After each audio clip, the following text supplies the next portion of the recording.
Once you get down more than 200 feet, the airflow stops altogether. It's up to you to figure out how to breathe.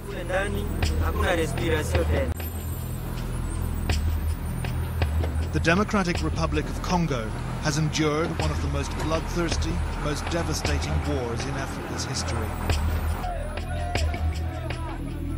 And it's all about one thing: control of Congo's vast mineral wealth. 15 or more planes in and out every day, pillaging $2 million worth of loot every week from a jungle outpost that's been at the heart of this deadly conflict. In these sacks, the mineral everyone's after, a red rock. The UN's here, but they don't venture far from base. Peacekeepers have never set foot in the mines. Civilians continue to die, 1,000 a day. The biggest mine, BCA, was said to be lawless and remote, 40 miles through the forest. Even Buto Muiso, the head of the government's mining division, had never been there. We were told we might reach BCA in 1 day, maybe 2. No Westerner has made this journey before.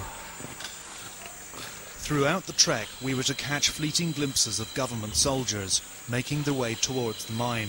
At BCA, we were told, they are the predators.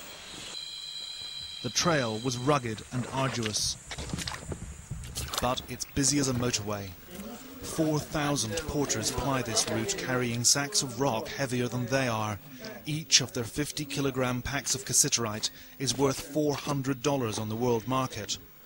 Government soldiers often force porters at gunpoint to carry the rocks free of charge. If they're lucky, though, they can make up to $5 a day.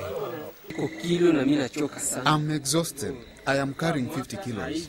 I have a wife and 2 children. But we don't earn much and we endure many hardships. Sometimes you end up with no pay at all.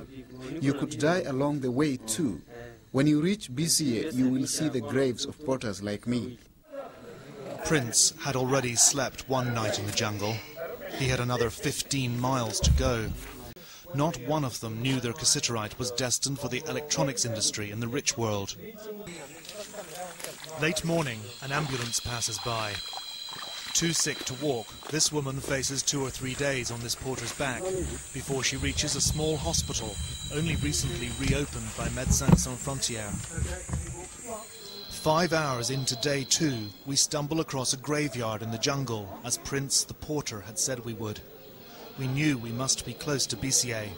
Here lay victims of war, starvation, overwork, malaria, typhus and cholera. Most of the work goes on deep underground. Inside the mountain, down the shafts and rickety ladders, conditions are subhuman. In the hall, you have to crawl and squeeze and suck in your belly to make it through. The next danger is the huge rocks above. Often they bury us, and once they move, it's instant death. Then there is the darkness, and there is no air. Once you get down more than 200 feet, the airflow stops altogether. It's up to you to figure out how to breathe. As you crawl through the tiny hole, using your arms and fingers to scratch, there is not enough space to dig properly, and you get badly grazed all over. And then, when you do finally come back out with the cassiterite, the soldiers are waiting to grab it at gunpoint, which means you have nothing to buy food with. So we are always hungry. The miners don't work for money. The rocks the soldiers don't steal are traded for food. Most become deeply indebted to traders, who themselves get stuck here for months, able only to witness the horror of daily life here. Even the government's own Ministry of Mines has been rendered powerless by the greed of the Congolese army. Having seen what goes on here, we wanted to track down the middlemen who were making handsome profits, literally living off the backs of these people. But it's a moral saviour that Congo needs. It's powerless, impoverished people at the mercy of other people's greed. Things are so dire here that there is no expectation that life will ever get any better. Congo's government can't control its own army. or protect its own people. A people cursed by the riches under their feet.